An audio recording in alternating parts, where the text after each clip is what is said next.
around us, there'll be a little protection.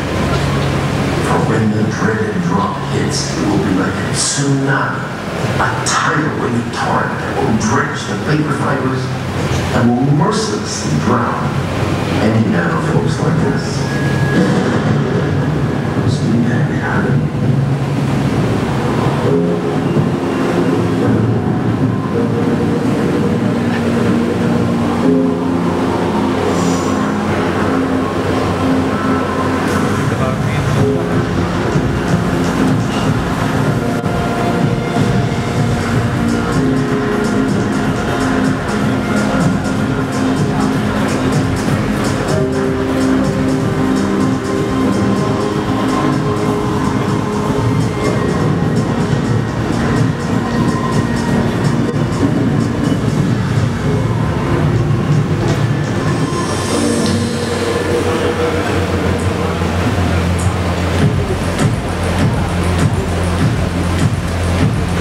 You see, when printing processes apply ink to paper, the wet ink penetrates the paper.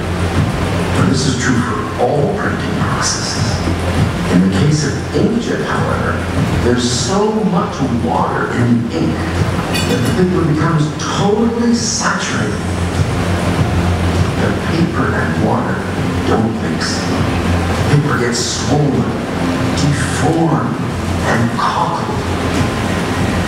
The consequence of all that is that you have to heat up all that water and paper to dry it out.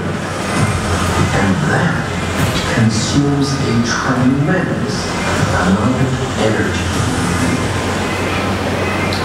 Now that we've shared with you how inkjet printing works, I'm sure you're curious about how Landa nanographic printing works, so just watch.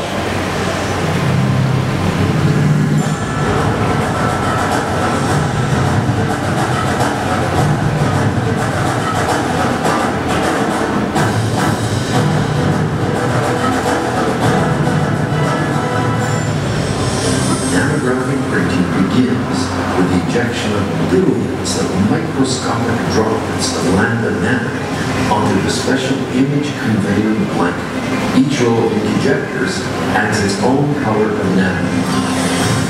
Each droplet of nano ink lands at a precisely designated location, blending with other droplets to create the final colored ink image.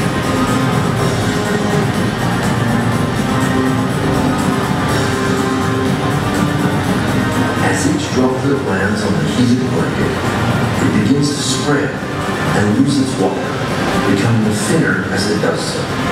When all of the water has been evaporated, the ink becomes an ultra-thin, dry polymeric film. Let's look again. As the nano-ink film spreads and dries, it becomes only 500 nanometers thick, the thinnest ink image of any printing process. The completed image is now ready to be transferred. Because of its unique properties, nano-ink images have the amazing ability to bond tenaciously to any paper or plastic without penetrating the substrate. Upon transfer, the nano-ink film instantaneously bonds to the paper, forming a tough, abrasion-resistant laminated layer, leaving no residual incoming mark. Nano-ink images can be transferred to sheets or webs of ordinary coated or uncoated paper or plastic packaging films without any kind of pre-treatment. Since nano-ink images are already dry, there's no need for any kind of post-drying. So two-sided printing becomes simple, and printed goods can be immediately processed right out of the press. Now that you've seen how nanography works, Let us show you what the printed output looks like.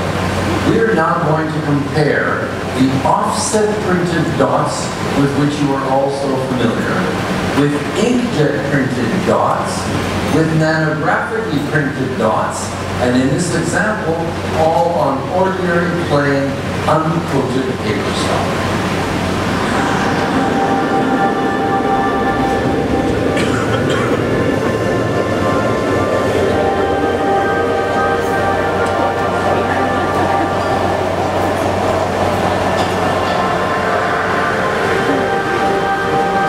Offset printed dots have poorly defined edges and non-uniform density. Inkjet printed dots are even more rare, with poor optical density.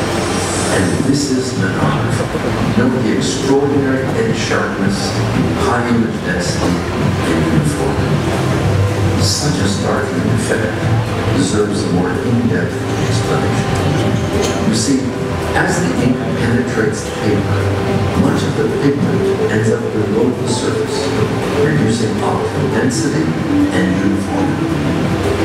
And just as ink gets absorbed into the paper fibers, it also wicks along the paper fibers, making the edges red. With Landa nanographic printing, a dry ink film is applied to the paper, so there's no penetration and the edges are super sharp. Since these ultra-thin film images are literally laminated to the paper, they conform to its surface roughness right down to the topography of individual paper fibers. This accounts for nanography's extraordinary ability to match the gloss of the paper, whether coated or uncoated.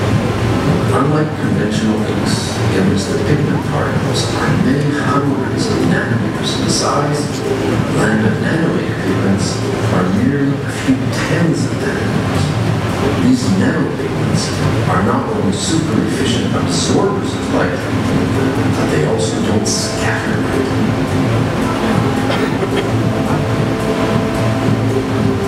These properties give Landa nanographic printing the broadest CMYK color gamut of any printing process.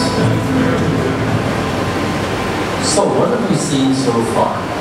We've seen that the thickness of the ink film has a profound effect on the properties of the printed page. And the thinner, the better. There's another benefit to thin images. Thin images require less material to produce than thick images, and so they cost less. In this comparison of various printing processes, you can see the reason that Landa nanographic printing is the lowest cost digital printing process of all. Pardon me. Now, I am asked, why did we develop nanography based on water? Why is nano ink an aqueous printing process? Why not, for example, solvent-based or UV-based? And the answer is very simple. Even if our customers could afford them, our planet cannot. And that is the reason that nano ink is based on pure, clean water.